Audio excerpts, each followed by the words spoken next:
Hey, what's up? This is Brandon Simmons from BrandonSimmons.biz, and this is my weekly video blog called Bullheaded, a review of the Houston Texans news, as well as a preview of the upcoming game matchups. So, this week, the Texans will be going on the road to taking on the Kansas City Chiefs in a game that has so many playoff implications, like a lot.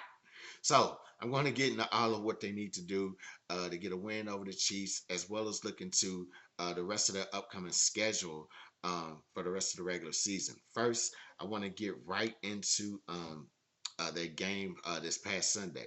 So Texans beat the Indianapolis Colts 20-16 on the road, and it was also a game that saw the return of C.J. Stroud and Jalen Petrie.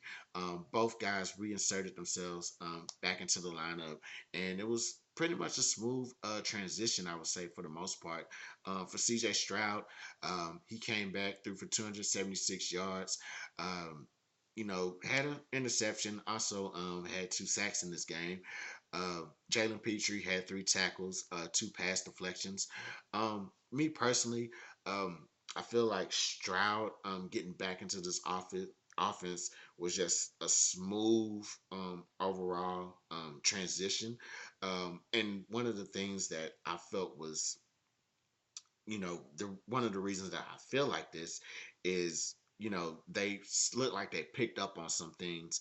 Um, they continued to do some things that they were doing with when Mills was under center, and they continued to do those things when Stroud took over this past weekend.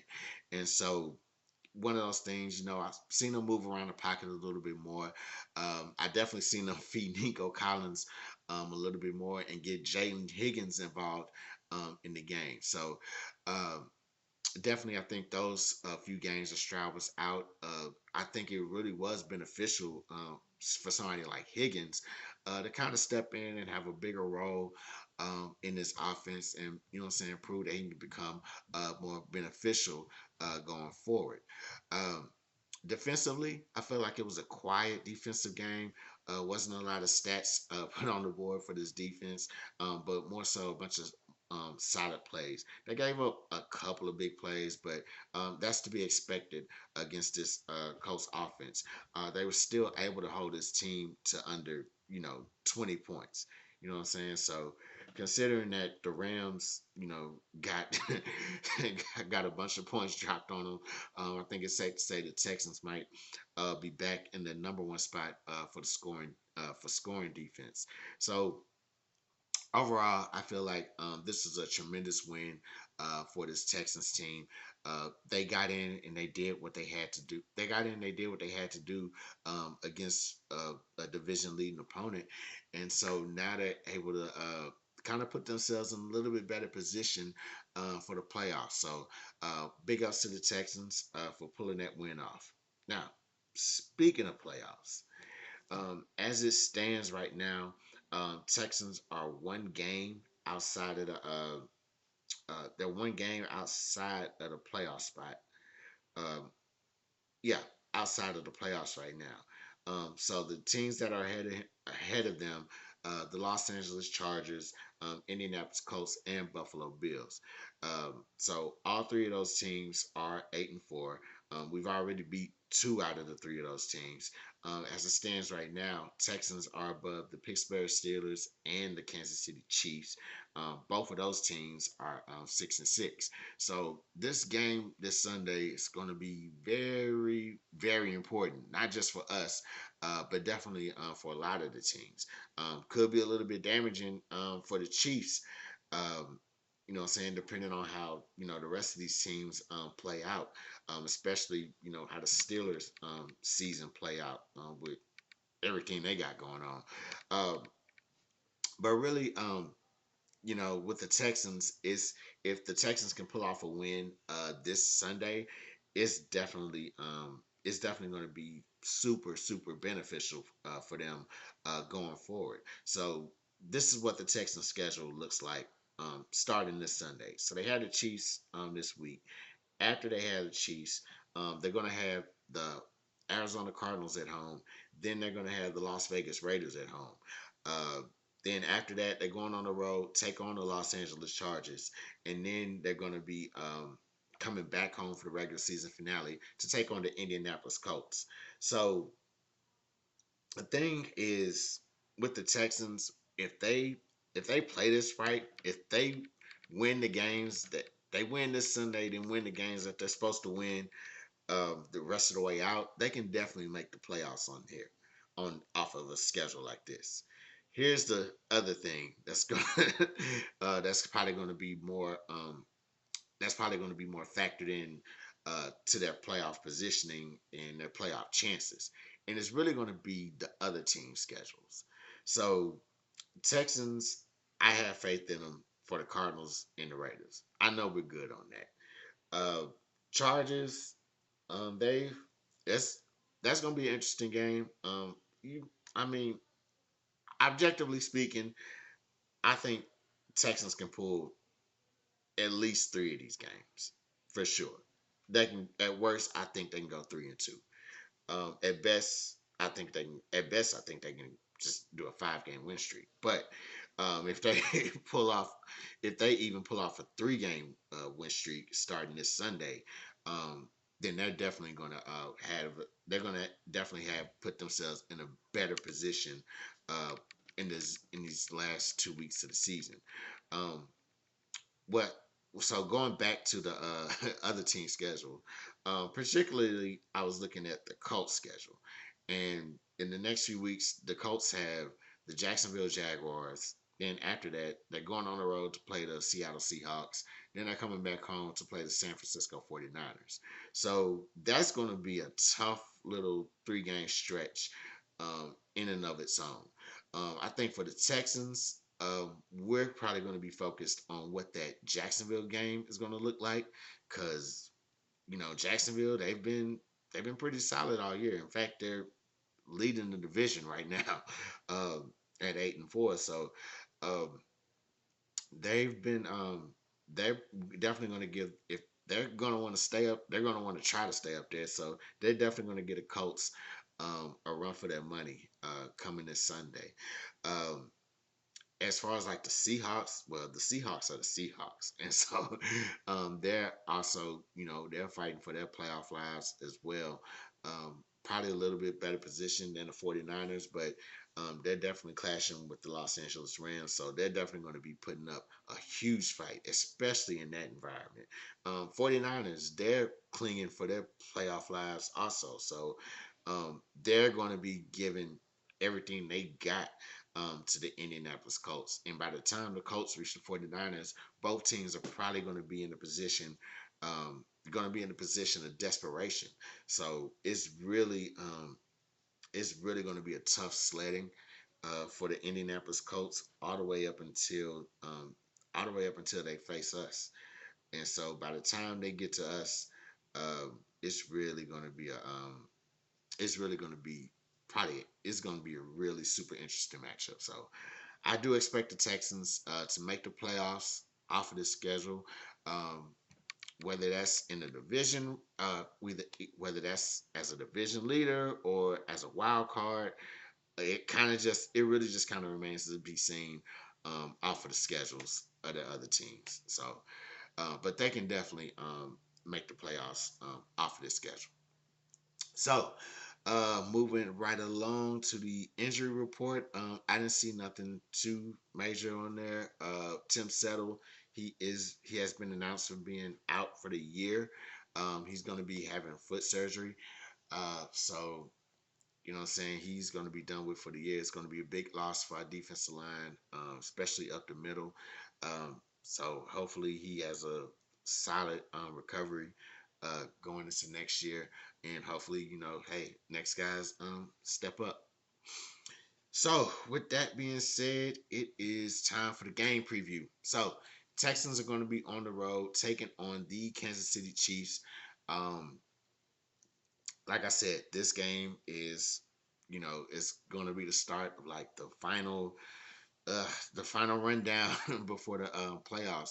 And so for the Texans, excuse me, for the Texans, they have to come in, they have to handle their business in this game, and you can't even say, even though the Chiefs are technically outside of the playoffs and have just not even a worse record. They're just like 1 game behind the Texans. it's still the Kansas City Chiefs. It's still Andy Reid over there. Still Patrick Mahomes. Still Rasheed Rice. Still Travis Kelsey, Chris Jones. All those guys over there. You know what I'm saying? So they're still gonna really put up a fight to get into this postseason, no matter how they get into it, whether it be through through a division crown or whether it just be as a wild card. And they're probably more dangerous as a wild card. You know what I'm saying? So it's really going to be interesting to see how this plays out for them. So with that being said, here's the things that the Texans can do to get a W this weekend. Number one, Mahomes, Mahomes, Mahomes. That is the only defensive game plan that needs to be had right now. Patrick Mahomes, still the best quarterback in the league. Still a dynamic threat, dynamic dual threat. He has to be the defense's whole game plan. If the defense can find ways to limit him as much as they can, it's really going to slow things up for this Kansas City Chiefs team. Um, Number one, first one of the things they'll have to do is just stall him out with coverage. You can keep him in the pocket, but he can still, what I'm saying, get a good connection in the pocket, especially if he finds Travis Kelsey on a good day. So um, definitely you want to keep him in the pocket as much as you can. If he gets outside the pocket, make sure you are like putting putting heat on him, because if he can break off for like a couple of big runs. I think he's the team's second leading rusher. Isaiah Pacheco, he's been out for like quite a few games this year, and so I think it's after like yeah, so I think it's Mahomes' second leading rusher, lead number one for this Kansas City Chiefs team is going to be Kareem Hunt. So definitely you want to kind of make him hold on to the ball as long as you can. So really just kind of stall him out with coverage, play those receivers tight, just like against the Indian, just like the receivers in the Indianapolis game. Another thing, the weather, it could be a factor in this game. So there might not be enough opportunities for him to throw the ball. They're probably going to rely more on the run game. So I would probably, kind of persuade him to go that route. Just, force them to run the ball and whatever they have in that running backfield, make them go with that. Just kind of force force them to take the ball out of Patrick Mahomes' hands, basically. Number two, speaking of run game, our run game has to be prepared. So I mentioned the weather. The forecast says it's supposed to be that football weather that y'all like. 34 degrees of a high, snowy showers. Um, what else? Oh, 22 degree. Yeah, that's the high. So in the daytime, at night, 22 degrees um, as a low. So I think the wind is like 7 miles an hour. So I've never been good with measuring the wind or whatever. So um, definitely it's going to look like it's not going to be ideal for throwing the football around too much. They'll probably get, some passing in, but I would definitely expect this to be a low volume passing game. So definitely our run game has to be on point.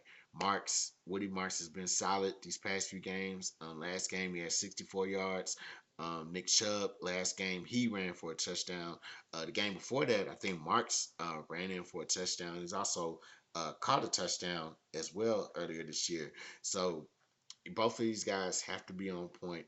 I think they work. They haven't really had the breakout individual games, but they have done work as a tandem, as a good solid 1-2 punch. So I think it's going to be crucial to use them in that manner, and what I'm saying, just kind of wear down this Chiefs defense as well. So definitely get our run game prepared for these quote unquote football conditions.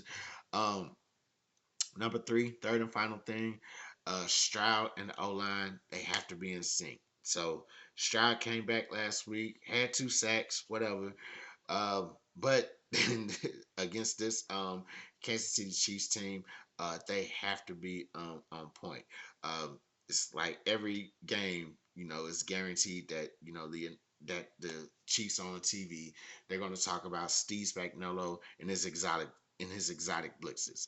So he's gonna definitely bring them in those games as well, especially late in the game. Texans have been playing a lot of one score games this year, probably except for the Titans game, maybe. Excuse me, except for the first Titans game. I think a lot of these games have all been like one score or so. So they definitely they're definitely they're definitely going to see those quote unquote exotic blitzes from Steve Spagnuolo. So it's definitely important that Stroud calls those protections against those blitzes. Try to recognize them as much as he can, um, because they're exotic. So they might be all over the place, but definitely if you know what I'm saying, kind of see something that looks like it's about to happen, really just call it, and see if it's blitz, simulated pressure, whatever you want. But definitely want to get those protections going, and not just call it, but O line, they have to what I'm saying, recognize those calls as well. So definitely get those things going. Um, Implement a silent count as well with this O line.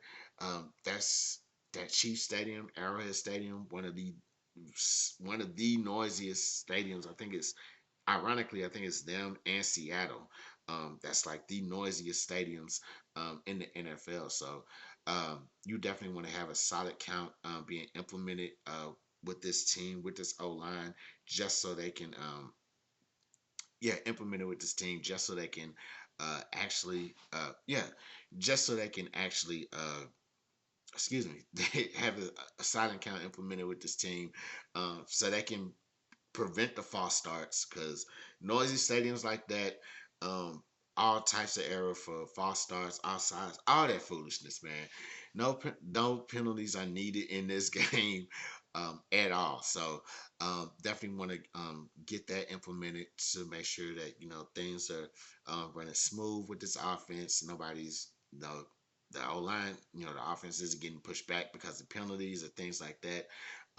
Make sure that silent count is in place just to protect against that very rowdy, raucous crowd. Because also it's going to be a prime time game, so people are going to be extra juiced up. Probably been drinking all day, so extra loud and all this other stuff. So definitely want to protect this O line from all the raucous that's anticipated in this game. So that's all I got for y'all this week. Just to go over it. Number one, uh, Mahomes, make him the focus of the defensive game plan. Stall him out with coverage. Make him hold on to that ball as long as he can. And then just try to force him to, just have him take the ball away from him, and what I'm saying, try to put it in that running game's hands and force the and just deal with attacking that running game. Um, Number two, prepare our own running game. Um, get more touches for Woody Marks and Nick Chubb in this running game. Um, Continue some of their recent successes that they've had in games previously. Continue that just to implement those into this game plan, and what I'm saying, just kind of wear this Chiefs defense down, and just continue having these long drives as well. Number three, Stroud and the O line, they have to be in sync. That includes with protection against the anticipated blitzes, and also just having some sort of silent count system to protect against the raucous crowd noise. So that'll be a way to like prevent the false starts and prevent the offense from getting pushed back in the longer downs. So well, that's all I got for y'all this week. If you're watching this on Facebook, facebook.com/Brandon Blog, like my page, like this video, share this video. If you're watching this on YouTube, like this video, subscribe to this page, share this video wherever you may be. So, I'm Brandon Simmons from BrandonSimmons.biz. Holla black.